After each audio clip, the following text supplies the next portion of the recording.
या ठिकाणी उपस्थित सर्व मान्यवर अतिथीगण आणि उपस्थित सर्व भगिनी आणि बंधूंनो, मगाशी या ठिकाणी आपले गुलाबराव सांगत होते, ही गोष्ट खरी आहे। मी मुख्यमंत्री म्हणून अनेक तालुक्यांमध्ये गेलो, अनेक कार्यक्रमांना गेलो, पण एवढी भव्य आणि ऐतिहासिक सभा यापूर्वी मी कधी पाहिली नाही। खऱ्या अर्थानं गिरीश भाऊंवर आपलं प्रेम आणि ज्या प्रेमानं आपण सर्व लोक या ठिकाणी आलात, मी आपल्या सर्वांचं अतिशय मनपूर्वक अभिनंदन करतो। बंधू भगिनींनो, आज जे कार्यक्रम मी बघितले, वेगवेगळी भूमिपूजन झाली, उद्घाटन झाली। पंचायत समितीच्या कार्यालयाच्या उद्घाटनाला मी गेलो। पंचायत समितीचं कार्यालय पाहिल्यानंतर माझ्या मनामध्ये आलं की एखाद वेळेस आपलं मंत्रालय देखील इथे शिफ्ट करता येईल आणि काही दिवस इथनं चालवता येईल। अशा प्रकारचं पंचायत समितीचं कार्यालय। मी जिल्हाधिकारी आमच्या रुबल अग्रवाल यांना म्हटलं, तुमच्या कार्यालयापेक्षा तर पंचायत समितीचं कार्यालय अधिक सुंदर झालं।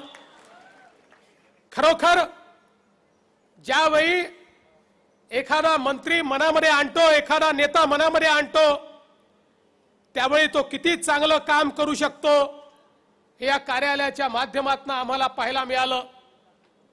आम्ही उर्दू शाळेमध्ये गेलो। मला या ठिकाणी सांगताना अभिमान वाटतो, मी जिल्हा परिषदेच्या अनेक उर्दू शाळांमध्ये गेलो, पण या जामनेर मधली जिल्हा परिषदेची उर्दू शाळा जी मी बघितली, मी हे सांगू शकतो की राज्यातली सर्वात चांगली उर्दू जिल्हा परिषदेची शाळा जर कुठे असेल तर ती आमच्या जामनेर मध्ये आहे। मी मराठी शाळेमध्ये गेलो, त्या ठिकाणची परिस्थिती तीच आहे। उर्दू शाळेमध्ये मुलांची मुलींची चर्चा केली, मराठी शाळेमध्ये मुलींची चर्चा केली, आणि मला आनंद आहे की आज ज्या प्रकारचं ज्ञान आमच्या मुलांना आम्ही शाळेमध्ये देतोय। काय अवस्था होती या महाराष्ट्राची? या महाराष्ट्राची अवस्था अशी होती, गेले 15 वर्ष महाराष्ट्र शिक्षणाच्या क्षेत्रामध्ये 14व्या 15व्या क्रमांकावर होता। शाहू फुले आंबेडकरांचा महाराष्ट्र, पुरोगामी महाराष्ट्र, केवळ भाषणामध्ये पुरोगामी आणि शिक्षणामध्ये प्रतिगामी अशा प्रकारची अवस्था होती। छोटी छोटी राज्य आमच्यापेक्षा पुढे होती। आमच्या जिल्हा परिषदेच्या शाळेतली अवस्था अशी होती की 5वीतल्या 60% मुलांना तिसरीचं पुस्तक वाचता यायचं नाही, तिसरीतल्या 59% मुलांना पहिलीतलं पुस्तक वाचता यायचं नाही, 7वीतल्या मुलांना गुणाकार भागाकार करता यायचा नाही। मुलांना शिक्षणाकरता शाळेमध्ये आम्ही दाखल तर करून दिलं, पण त्या मुलांना शिक्षण मिळत नव्हतं।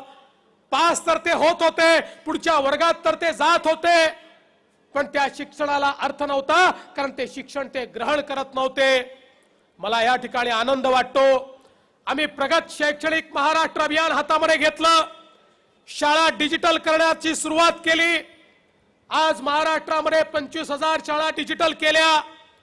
परिणाम असा झाला की एक काळ असा होता की 60% 5वीच्या मुलांना तिसरीची पुस्तक वाचता यायची नाही, तिसरीच्या मुलांना पहिलीची पुस्तकं वाचता यायची नाही। आज जिल्हा परिषदेच्या 17,000 शाळा आम्ही अशा केल्या की ज्याचं लर्निंग आउटकम हे 100% आहे। जे मुलं ज्या वर्गामध्ये शिकतात त्याचं पूर्ण ज्ञान त्यांना आहे आणि पूर्ण शैक्षणिक प्रगती त्या मुलांनी साधलेली आहे, जी खासगी शाळांना देखील साधता आली नाही, ती 17,000 जिल्हा परिषदेच्या शाळांनी या ठिकाणी साधली आहे। आणि त्याचा परिणाम काय आहे? त्याचा परिणाम असा आहे की आज खासगी शाळांमधनं 15,000 मुलांनी खासगी इंग्रजी माध्यमाच्या शाळेमधनं आपला प्रवेश काढला आणि जिल्हा परिषदेच्या शाळेमध्ये प्रवेश घेतला।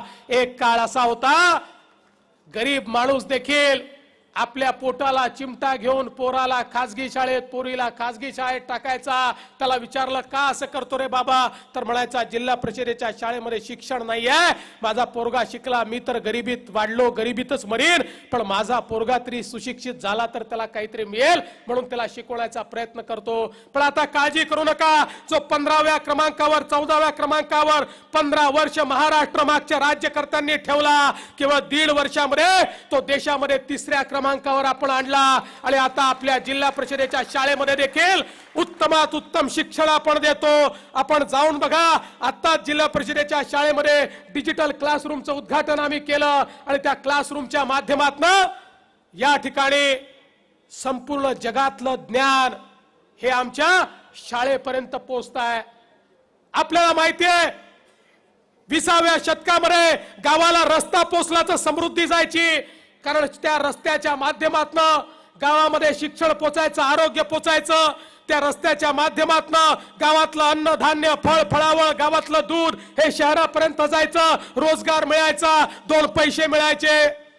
21व्या शतकामध्ये केवळ रस्ता पोचवून चालणार नाही, ज्ञान पोचवावं लागेल। 21व्या शतकामध्ये कनेक्टिव्हिटी पोचवावी लागेल। 21व्या शतकामध्ये ज्ञानाची दारं ही डिजिटल क्रांतीमध्ये आहे, ती डिजिटल क्रांती आमच्या नव्या पिढीला द्यावी लागेल। आणि आज या डिजिटल शाळांच्या माध्यमातून आपण हा प्रयत्न या ठिकाणी केलाय की शहर आणि ग्रामीण हा भेदच आता संपलेला आहे। जे शहराच्या शाळांमध्ये उपलब्ध आहे ते ग्रामीण मधल्या प्रत्येक शाळेमध्ये आता आपण देणार आहोत। जे ज्ञान तिथे आहे तेच ज्ञान गावातल्या पोरांना आम्ही देणार आहोत। आणि या डिजिटल शाळेचा अनुभव काय आहे, पुण्यामध्ये मी बसलो आणि तिथनं धुळ्यातल्या एका आदिवासी गावातल्या शाळेमध्ये मी संवाद साधला। माझ्या छोट्या छोट्या आदिवासी मुली या माझ्याशी ज्यावेळेस बोलत होत्या त्यांचं ज्ञान पाहून मी चकित झालो, कारण ज्ञान थांबवून ठेवलं होतं, ज्ञान त्यांच्यापर्यंत पोहोचू दिलं नव्हतं। आणि डिजिटल शाळा झाल्याबरोबर ते ज्ञान त्यांच्यापर्यंत पोहोचलं, त्यांना शहरात जायची आवश्यकता पडली नाही। शहरातल्या मुलांना जे ज्ञान आहे त्यापेक्षा जास्त ज्ञान हे त्या ग्रामपंचायतीतल्या जिल्हा परिषदेच्या शाळेतल्या माझ्या मुलीला मिळालं। परवा मी मुंबईमध्ये माझ्या घरी बसून एका जिल्ह्यातल्या शेवटच्या टोकातल्या एका शाळेमध्ये थेट संपर्क साधला, डिजिटल संपर्क साधला आणि त्या मुलांनी जे प्रश्न मला विचारले ते प्रश्नांनी मी आश्चर्यचकित झालो। अशाच प्रकारची एक डिजिटल शाळा आम्ही तयार केली आणि सिस्को जगातली सगळ्यात मोठी कंपनी आहे, त्याचे मालक सीईओ हे माझ्या सोबत होते आणि मलाच आश्चर्य वाटलं की एका अतिशय ग्रामीण भागातल्या शाळेमध्ये थेट मुंबईच्या एका हॉटेलमधनं आम्ही संपर्क साधला आणि तिथल्या मुलांनी छोट्या छोट्या त्या सिस्को कंपनीच्या सीईओला इंग्रजीमध्ये प्रश्न विचारला आणि इतका चांगला प्रश्न विचारला की तो सिस्कोचा अध्यक्ष देखील आश्चर्यचकित झाला। आणि मला या ठिकाणी सांगितलं पाहिजे महाजन साहेब, तो मला असं म्हणाला, ही जी क्रांती भारतामध्ये चालली आहे, मी अमेरिकेहून आलो, अमेरिकेतही ही क्रांती झालेली नाही जी आज भारतामध्ये महाराष्ट्रामध्ये तुम्ही या ठिकाणी सुरू केली आहे। कारण शिक्षण हे वाघिणीचं दूध आहे आणि वाघिणीचं दूध हे पाणी टाकून जर दिलं तर ते वाघिणीचं दूध ताकद देऊ शकत नाही, पण वाघिणीचं दूध वाघिणीप्रमाणेच जर आमच्या या सगळ्या युवा पिढीला दिलं तर ही युवा पिढी परिवर्तन घडवू शकते। आणि म्हणूनच आपण या युवा पिढी करता आज संपूर्ण डिजिटल शाळा त्या ठिकाणी तयार करण्याची सुरुवात केली। 2018 सालापर्यंत प्रत्येक ग्रामपंचायतीमध्ये आम्ही ही डिजिटल क्रांती पोहोचवणार आहोत। आता 1000 ग्रामपंचायतीपर्यंत पोहोचली आहे आणि ती पोहोचल्याचा परिणाम काय आहे, त्या ठिकाणी केवळ शाळाच नाही तर तिथलं जे आरोग्य केंद्र आहे ते आरोग्य केंद्र देखील थेट आम्ही जे हॉस्पिटलशी जोडतो। परवा एका ग्रामपंचायतीतल्या प्राथमिक आरोग्य केंद्राला आम्ही जे हॉस्पिटलशी जोडलं आणि रामेश्वर तुम्ही त्या ठिकाणी होता, जे हॉस्पिटलचे डॉक्टर जे हॉस्पिटलमध्ये बसले होते, तो त्या ठिकाणी दूर 805 किलोमीटर दूर त्या ठिकाणी ग्रामीण भागातला एक व्यक्ती बसला होता, त्याला या ठिकाणी मॉनिटर लावलं आणि डॉक्टरनी तिथनं स्टेटोस्कोपने त्याला तपासलं, तिथनं त्याचा ईसीजी काढला, जे हॉस्पिटल मधनं या कनेक्टिव्हिटीच्या माध्यमातून त्याच्या सगळ्या टेस्ट केल्या। त्या 805 किलोमीटर दूर असलेल्या माणसाला जन्मामध्ये जे हॉस्पिटलच्या डॉक्टरचं दर्शन देखील झालं नसतं, या कनेक्टिव्हिटीच्या माध्यमातून त्याच्या सगळ्या टेस्ट त्या ठिकाणी जे हॉस्पिटलच्या माध्यमातून झाल्या, त्याला मुंबईला जायची गरज देखील पडली नाही। आणि म्हणून 2018 सालापर्यंत ग्रामपंचायतीतले सगळे प्राथमिक आरोग्य केंद्र असतील, सगळ्या शाळा असतील, सगळ्या ग्रामपंचायती असतील, यांच्यापर्यंत आम्ही कनेक्टिव्हिटी पोहोचवू आणि त्याचा परिणाम काय होईल, आज आमच्या शेतकऱ्याला खूप अडचणींचा सामना करावा लागतो। कधी अतिवृष्टी होते, कधी अवर्षण होतं, काय कधी होणार आहे याची माहिती मिळत नाही। पण आज जगाच्या पाठीवर आपल्याला हवामानाचा अचूक अंदाज त्या ठिकाणी देता येतो। जगाच्या पाठीवर हवामानाचा अचूक अंदाज आपल्याला देता येतो आणि तो अचूक अंदाज जर आम्ही त्या ठिकाणी ग्रामपंचायतीत डिस्प्ले बोर्ड लावून रोज तुम्हाला सांगितलं 2 दिवसांनी पाऊस येणार आहे, 3 दिवसांनी पाऊस येणार आहे, पावसाचं नाव घेतलं त्यामुळे पाणी प्यावं लागलं, 2 दिवसांनी पाऊस येणार आहे, 3 दिवसांनी पाऊस येणार आहे, दुबार पेरणीची वेळ येणार नाही, उभं पीक पावसानं त्या ठिकाणी खराब होऊन जातं, ही वेळ येणार नाही। आणि या क्रांतीच्या माध्यमातून शेतकऱ्याला केवळ आम्ही हेच उपलब्ध करून देणार नाही तर त्यासोबत शेतकऱ्याला डिजिटल मार्केट देखील आम्ही तयार करून देऊ। शेतकरी आपल्या मोबाईलवर कुठल्याही मंडीमध्ये काय भाव आहे ते पाहू शकेल। आज शेतकऱ्याला कापसाच्या भावाकरता संघर्ष करावा लागतो, सोयाबीनच्या भावाकरता संघर्ष करावा लागतो, पण काय परिस्थिती आहे बघा, एकीकडे शेतकऱ्याकडे माल असतो त्यावेळी शेतमालाचे भाव पडतात आणि तोच दलालाकडे माल गेला की त्या शेतमालाचे भाव जास्त होतात। आपण बघितलं शेतकरी 3000 रुपयाला 3200 रुपयाला कापूस विकतो आणि त्यानंतर दलालाकडे कापूस गेला, व्यापाऱ्याकडे कापूस गेला की तोच कापूस 6000 पर्यंत जातो। शेतकरी जो आपल्या शेतीमध्ये घाम गाळतो त्याला त्याचा फायदा मिळत नाही आणि कोणीतरी दलाल या माध्यमातून त्या ठिकाणी फायदा मिळवतो। आणि म्हणून आता मोदी साहेबांनी या ठिकाणी व्हर्च्युअल मार्केट तयार करायचं ठरवलंय। प्रत्येक शेतकऱ्याजवळ असलेला मोबाईल हेच त्याचं मार्केट असेल, तो देशातल्या कुठल्याही मंडीमध्ये काय भाव आहे ते भाव पाहू शकेल आणि त्या माध्यमातून आपलं सामान देखील आपला शेतमाल देखील त्या मंडीमध्ये त्याच ई मार्केटच्या माध्यमातून विकू शकेल। अशा प्रकारचं ई मार्केट तयार करण्याचं काम हे देखील आपण या ठिकाणी करतोय। आणि म्हणून एकीकडे तंत्रज्ञानाचा उपयोग करून आपली प्रोडक्टिव्हिटी वाढली पाहिजे, उत्पादकता वाढली पाहिजे। आज शेतकऱ्याला शेतमालाचा भाव का परवडत नाही, एकीकडे दलाल तर लुबाडणूक करतोच पण दुसरीकडे आमची उत्पादकता देखील कमी आहे। आमची उत्पादकता जर वाढली तर आमची जी लागत मूल्य ते लागत मूल्य कमी होतं आणि त्या माध्यमातून शेतकऱ्याला मोठ्या प्रमाणात त्याचा फायदा मिळतो। आणि म्हणून ही आमची उत्पादकता वाढली पाहिजे, याकरता मोठ्या प्रमाणात आपण काम या ठिकाणी हातामध्ये घेतलंय। बंधू भगिनींनो, आताच गिरीश भाऊंनी सांगितलं आम्ही टेक्सटाईल पार्क काढतोय। टेक्सटाईल पार्क कशा करता काढतोय, केवळ तरुणांच्या हाताला रोजगार देण्याकरता नाही। आज खऱ्या अर्थानं जोपर्यंत शेतमालावर प्रक्रिया होणार नाही तोपर्यंत शेतकरी हा नागवलाच जाईल, त्याच्या शेतमालाला भाव मिळणार नाही, दलाल त्याच्यावर अशाच प्रकारे आक्रमण करत राहील। आपण बघा ऊसाचे कारखाने मिळाले, ऊसाचे कारखाने म्हणजे काय आहे, ऊस हा शेतमाल आहे, त्या शेतमालावर प्रक्रिया करून साखर तयार करायची, अल्कोहोल तयार करायचं, इथेनॉल तयार करायचं, वीज तयार करायची, अशा प्रकारचं पूर्ण त्याच्यावर प्रोसेसिंग आणि त्यातनं व्हॅल्यू ऍडिशन तयार झालं। परिणाम काय झाला, ऊसाचा शेतकरी आज FRP चा भाव मिळवतोय, दलाल नाहीये। कारखानदारी उभी राहिल्यामुळे थेट ऊसाच्या शेतकऱ्याकडे कारखानदार जातो आणि त्याच्याकडनं माल विकत घेतो, त्याचे भाव ठरलेले आहेत, त्या भावापेक्षा 1 पैसा देखील कमी त्या शेतकऱ्याला मिळत नाही। त्याची उत्पादकता वाढलेली आहे, त्या माध्यमातून मार्केट जे आहे, बाजारपेठ जी आहे ती शेतकऱ्याच्या हातामध्ये आली आहे।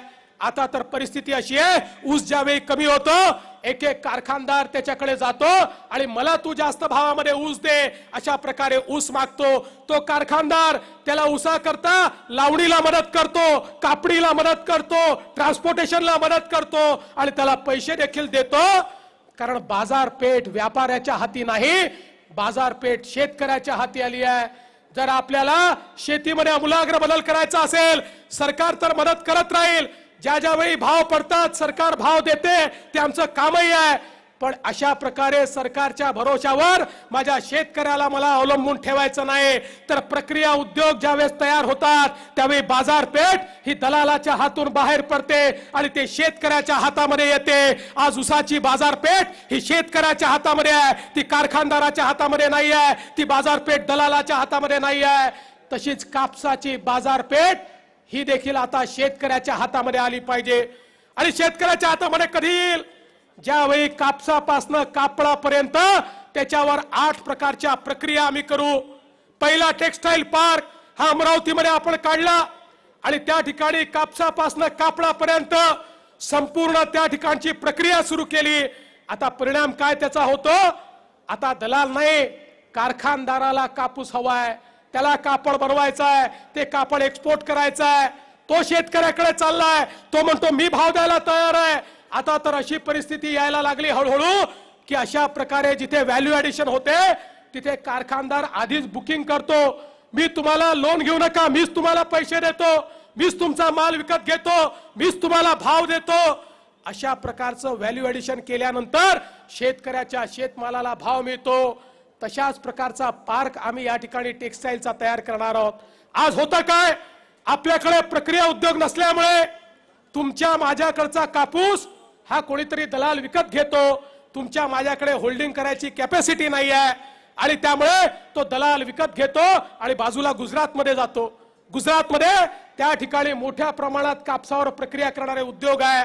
तुमचा कापूस 3000-3200 ने घेतो आणि 5,000-5,500 6,000 गुजरातमध्ये जाऊन त्या कारखानदारांना तो कापूस त्या ठिकाणी विकतो।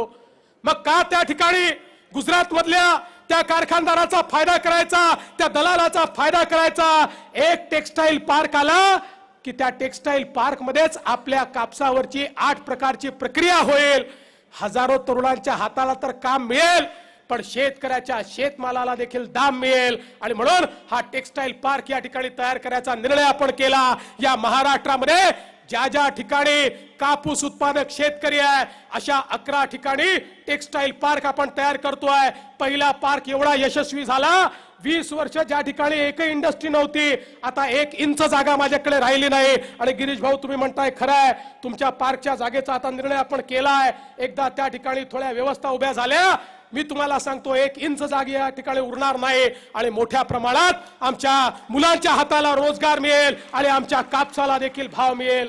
तीच अवस्था सोयाबीनची आहे। आज सोयाबीनवर प्रक्रिया उद्योग हे आता उभा करण्याचा प्रयत्न आपण करतोय की ज्या माध्यमातून सोयाबीनचे प्रक्रिया उद्योग जर उभे राहिले तर निश्चितपणे त्या माध्यमातून आमच्या शेतकऱ्याच्या शेतमालाला हा निश्चितपणे त्या ठिकाणी भाव मिळेल।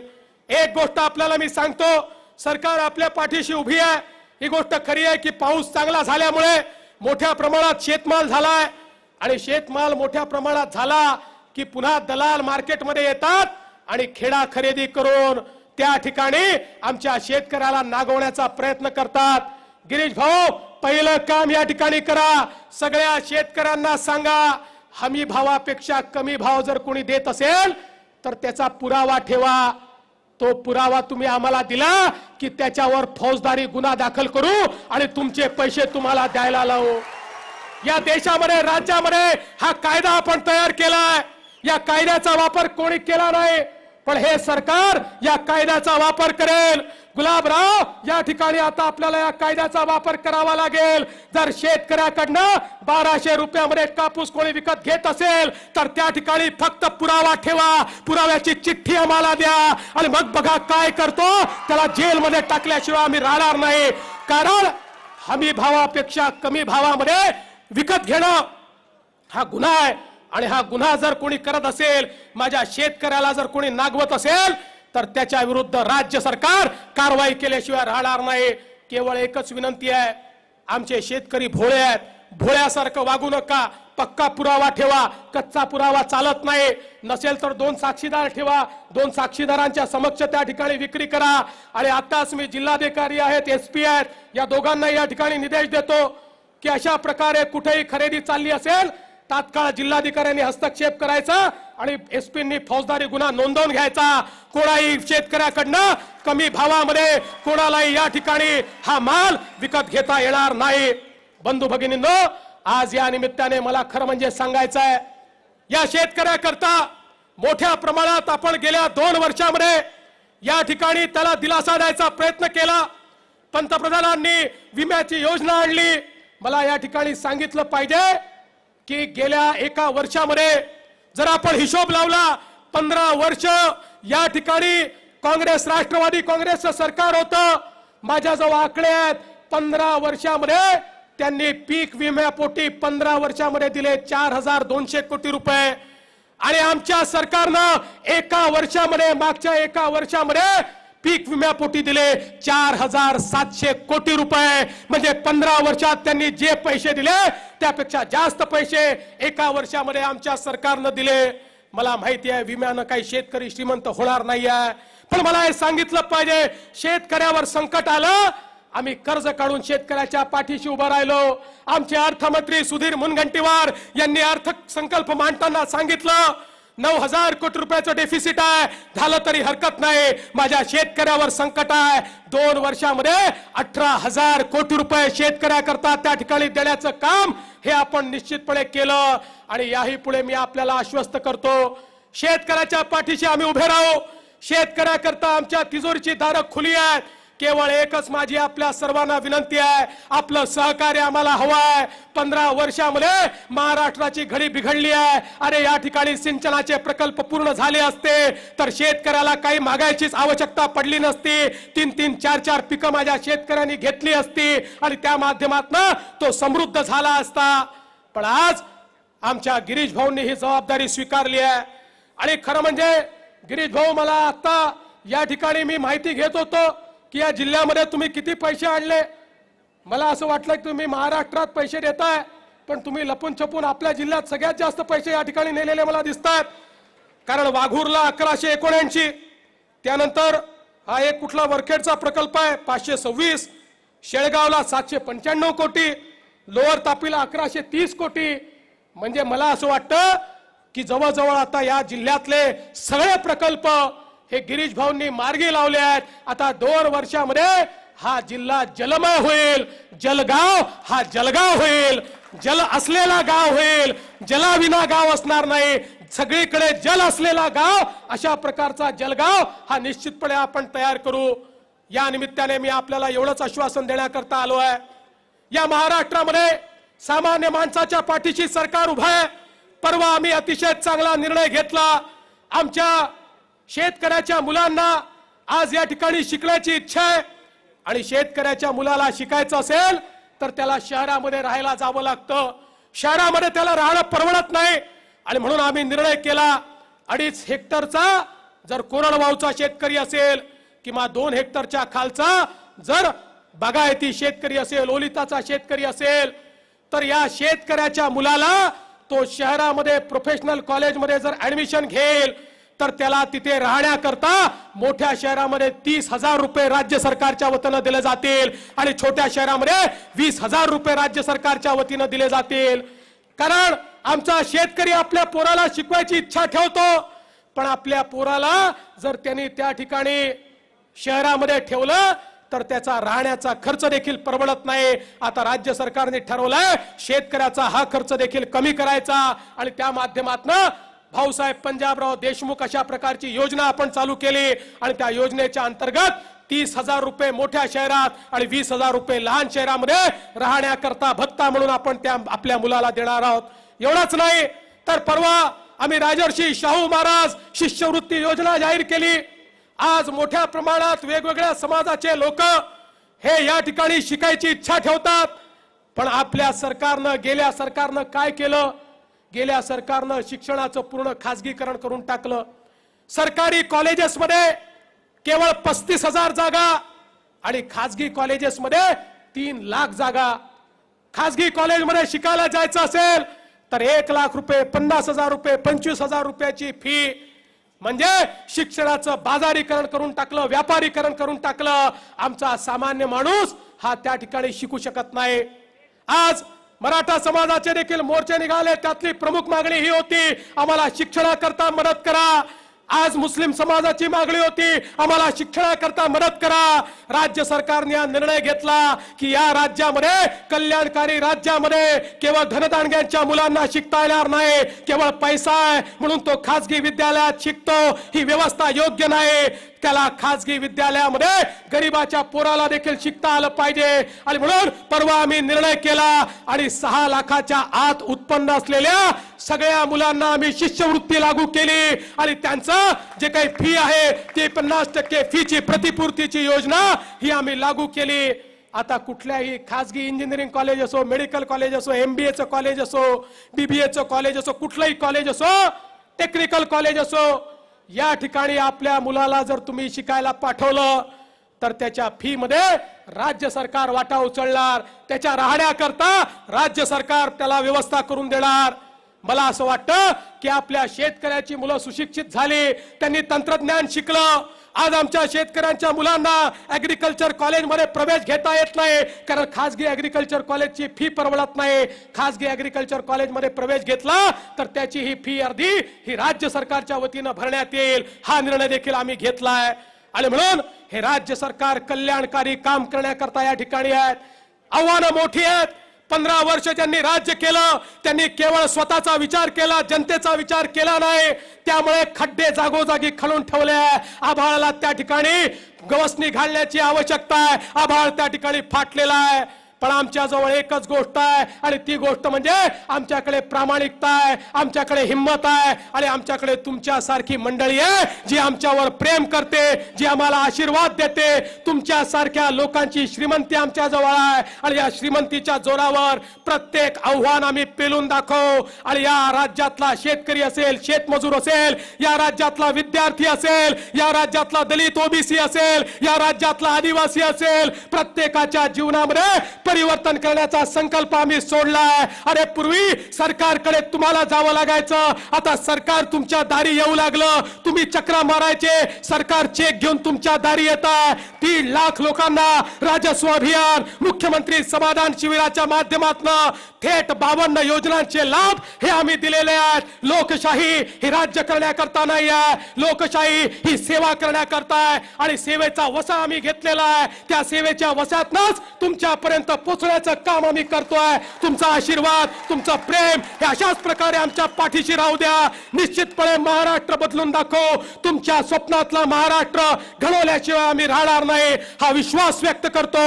गिरीश भाऊंचं अभिनंदन करतो, जिल्हा प्रशासनाचं अभिनंदन करतो आणि माझं बोलणं संपवतो। जय हिंद, जय महाराष्ट्र।